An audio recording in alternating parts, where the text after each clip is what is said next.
What is up, Drum Alert Nation? The hardware came stock with advanced graphical features that for $19.99 Yo, MVG.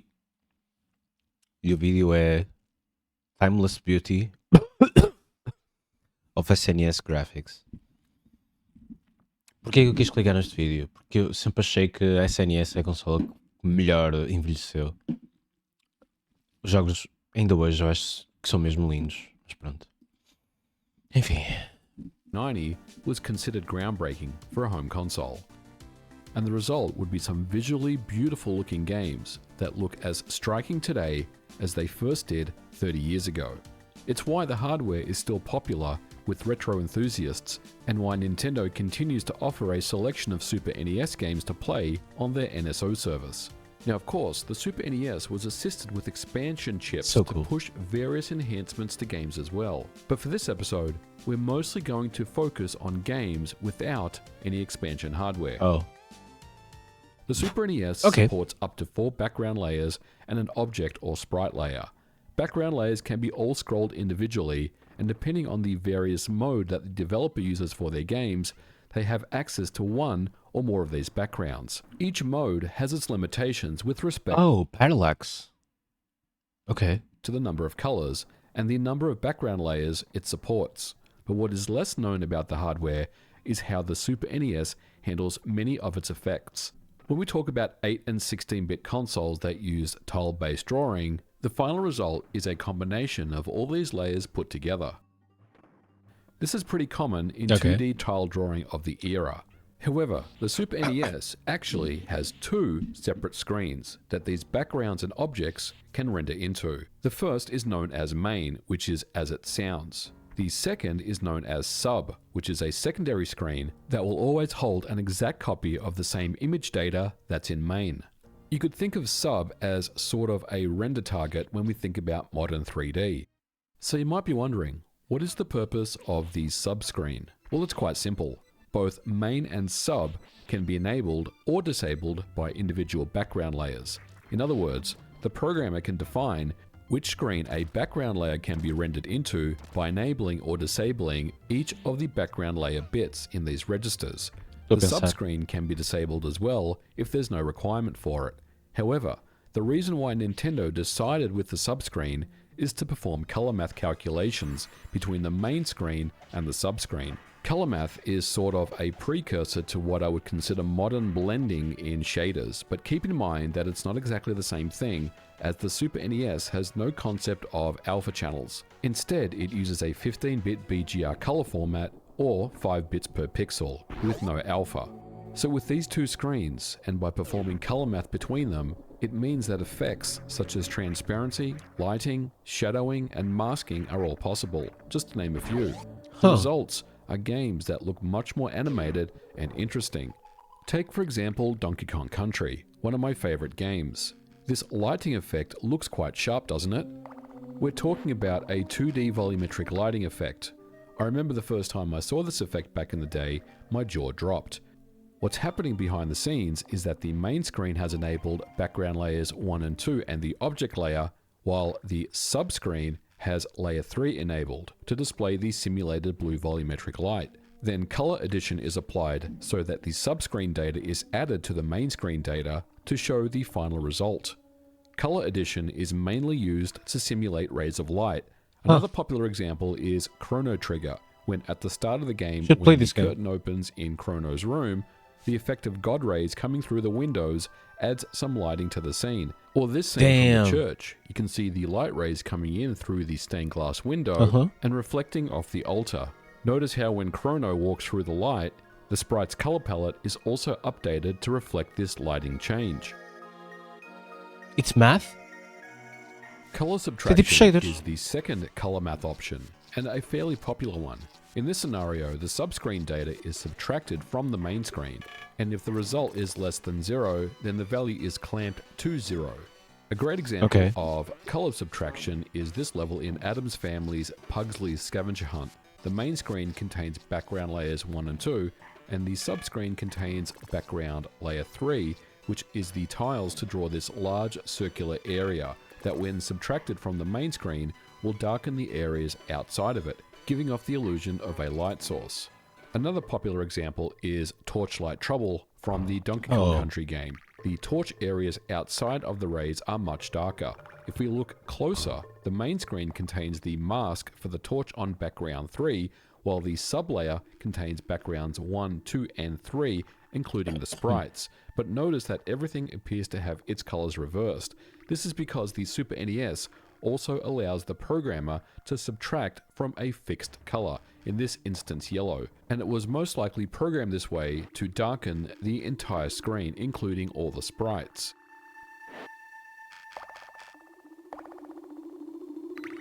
Color averaging, or addition then halving, is one of the more popular blending options in many Super NES games. It takes the average of the two images, making one of the screens look translucent.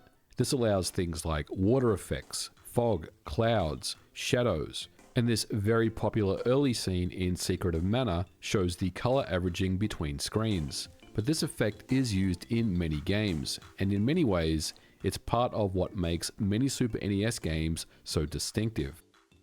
True. Now I do want to pause here for a moment and talk about the early days of Super NES emulation. Going back to the early days of ZSNES, SNES 9.6, and NLK SNES, emulating transparencies was challenging for different reasons. The first is that the documentation around it wasn't very well understood. While I explained it here very rudimentarily, programming an emulator at the instruction level and to accurately simulate timings between the SNES PPU and CPU was complex enough. Then emulating the PPU and its registers and when to apply color math would involve many assumptions and guesswork. After all, the Super NES, like most consoles, was a closed platform and documentation was not available. Claro. Second, at the time, DOS was the standard operating system for these emulators, and in most scenarios, they would use a 256 color VGA display that ran at 320 by 240. The problem is that the Super NES, we said, has a 15-bit color palette, and trying to squeeze these color values down to a 256 8-bit index display would not look accurate. Third, and most importantly, we said that the main and subscreens at all times contain the exact same image data. Now, outside of hacks where if the game did not use the sub data, the emulator needs to copy screen data twice per frame. Yep. This is before any color math is applied. As a result, transparencies in early SNES emulation was a real sticking point, and this is much of the reason why emulators were so slow. It wasn't really until SNES 9X and later versions of ZSNES that this functionality was emulated accurately.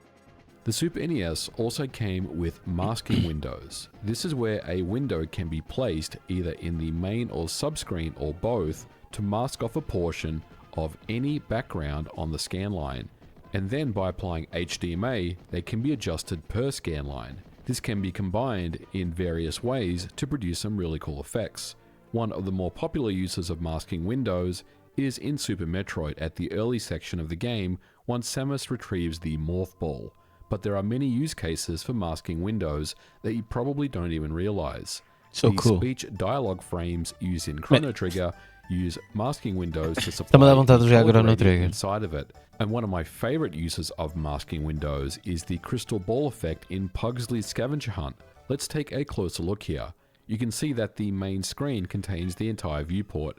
In this particular level, the subscreen isn't used at all. All image data is sent to main. The masking effect is applied to background 3. Color math is then blended to form the final result. Also notice when the witch blinks in the subscreen, it's not just the individual tiles that are being replaced. Rather, the entire image is swapped quickly when she closes her eyes, then switches back to the first image. With clever HDMA tricks, it really shows off a cool looking effect. Also notice the transparency on the top left of the crystal ball to simulate the effect of glass. The Super NES also supports Mosaic built into the PPU hardware. This creates a screen pixelation effect and is often used to fade in or fade out screens. Mosaic on the Super NES is often incorrectly thought to be Mode 7, but it's simply not. It's a complete separate register that can be applied on a per background basis. The introduction to Street Fighter II, where the logo spins and zoom, is using the Mosaic effect, and it has nothing to do with Mode 7 at all. Another game that has Oh. clever use of mosaic is the Magical Quest starring Mickey Mouse. At the final Mickey boss, Mouse? the mosaic effect is used when the boss takes damage, but it's also applied to the walls. And notice when this happens, the mosaic effect isn't applied to the boss itself. Man.